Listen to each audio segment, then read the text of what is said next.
dans en deux grandes branches principales, deux grands aspects, deux grandes définitions, l'immunité innée et l'immunité adaptative. Bien sûr, qui vont après, vous allez voir, en fin de compte, il y a une collaboration, il y a un partenariat, n'est-ce pas, une convention, si vous voulez dire. Mais si vous venez ici tout apprendre certaines spécificités dans chaque immunité, bien sûr, ils ne vont pas travailler tout seuls. Ça veut dire qu'il n'y a pas un déclenchement. Non, il y a un travail de collaboration, vous allez le voir. Donc, j'ai dit que les caractéristiques de cette première immunité, vous avez ici l'immunité naturelle, l'immunité innée, l'immunité adaptative. Donc, moi, il y a deux. Alors, on a dit quoi? On a dit que les grands aspects de l'immunité, les caractéristiques principales de l'immunité naturelle, une réponse permanente et rapide. C'est la première ligne de défense qui agit immédiatement après l'agression. Il repose sur du mécanisme non spécifique. Il est composé de barrières physiques, de barrières chimiques, de barrières cellulaires. Alors, vous allez me dire, monsieur, où sont ces barrières? Alors, pour les éléments de l'immunité naturelle, vous avez l'effet de barrière, ça veut dire la peau, les muqueuses respiratoires ou digestives ou génitaux et urinaires agissent comme des barrières, n'est-ce pas, physiques et chimiques. Et l'exemple que j'avais déjà dit, la sécrétion de mucus, la production de peptides antimicrobiennes. Alors, pour les cellules sentinelles, ce sont des cellules dendritiques, comme les macrophages, comme les mastocytes, parce que ces cellules, ils vont détecter les pathogènes via un récepteur qui s'appelle la PRR, Pattern Recognition Receptor, tel que la TLR le plus connu, le Toll-like Receptors.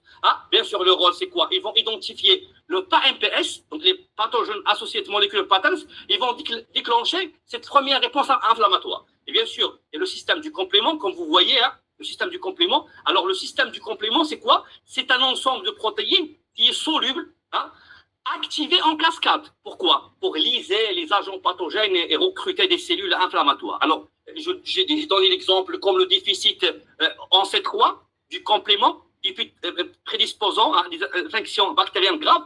Et bien sûr, les cellules effectrices comme les polynucléaires neutrophiles, c'est la première, ce sont les premières cellules à arriver, les polynucléaires neutrophiles, sur le site d'infection pour phagocyter bien sûr les pathogènes. Les cellules comme les cellules NK, les natural killers, vous le savez.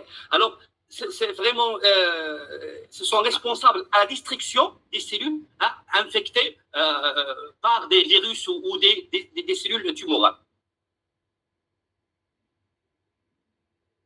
Alors, pour l'application clinique, la pathologie inflammatoire, une activation excessive de l'immunité innée, il va faire quoi? Il va causer des maladies inflammatoires comme le syndrome de KPS. Alors, pour l'immunité innée, on a des questions d'alerte générale et immédiate. Et bien sûr, vous allez voir les cytokines, interleukine 1, interleukine 6, alpha interleukine. Ça, c'est pour les premiers. Pour l'immunité adaptative, donc c'est une immunité spécifique et retardée. Donc, ça veut dire quoi? Qu'il est dirigé contre les antigènes spécifiques grâce au récepteur des lymphocytes. Il permet quoi? Il permet une réponse plus rapide, une réponse efficace lors d'une seconde, lors d'une seconde exposition. Alors, bien sûr, dans tous les concours, il y a toujours cette question. Si vous faites un concours, il faut détailler ces éléments effectifs ou ces éléments clés, lymphocyte B et lymphocyte T. J'aimerais pas avoir d'autres types de lymphocytes. Si on vous demande de cocher de QCM, il faut citer lymphocyte B, c'est la production d'anticorps pour neutraliser les pathogènes extracellulaires. Et bien sûr, comme la vaccination qu'on va voir, c'est la même chose. Parce que la vaccination va induire une production d'anticorps de mémoire. Pour la lymphocyte T, les lymphocytes T, c'est des 4+, ce qu'on appelle les helpers. Les lymphocytes T, il y a deux, c'est des 4+, et c'est des 8+, donc les helpers et les cytotoxiques. Alors, en premier, les 4, c'est des 4+, ils vont activer les macrophages et les lymphocytes B. Après, les lymphocytes 8, ils vont tuer directement les cellules infectées au tumeur. Alors, je crois qu'on était arrêté ici, bien sûr, on a parlé beaucoup de ce qui est relation avec la peau, si vous vous souvenez. La peau, on a dit que c'est une barrière naturelle, comme vous voyez. La peau, c'est l'importance des choses, c'est cette peau, n'est-ce pas? Alors, la peau, on a dit que c'est une structure multifonctionnelle qui constitue une première ligne de défense contre quoi? Contre les agressions extérieures. Il agit comme une barrière physique, une barrière chimique, une barrière biologique et immunitaire, bien sûr, qui joue un rôle clé dans la protection de l'organisme. Alors, on a parlé d'une chose qui est importante, une chose qui est toujours maintenant demandée, une chose qui est très, très, très, très spéciale, c'est quoi? C'est le microbiote. microbiote, hein, microbiote. Alors, je crois que M. Kadari, il ne se suspecte pas. Monsieur Kadari, vous n'avez pas un conflit avec votre ami. Hein. Vous êtes en train de faire des combats, j'espère pas. Alors, retournons à notre mouton. J'ai dit quoi? J'ai dit que la peau est une structure multifonctionnelle qui constitue une première ligne de défense contre ces agressions. Et bien sûr, j'ai parlé de microbiote cutané. Alors, normalement, ce microbiote cutané, il va comprendre quoi? Il comprend les microbes. Vraiment, parce que c'est essentiel de comprendre ça. Les microbes, le microbiote cutané, c'est ça l'essentiel. Hein?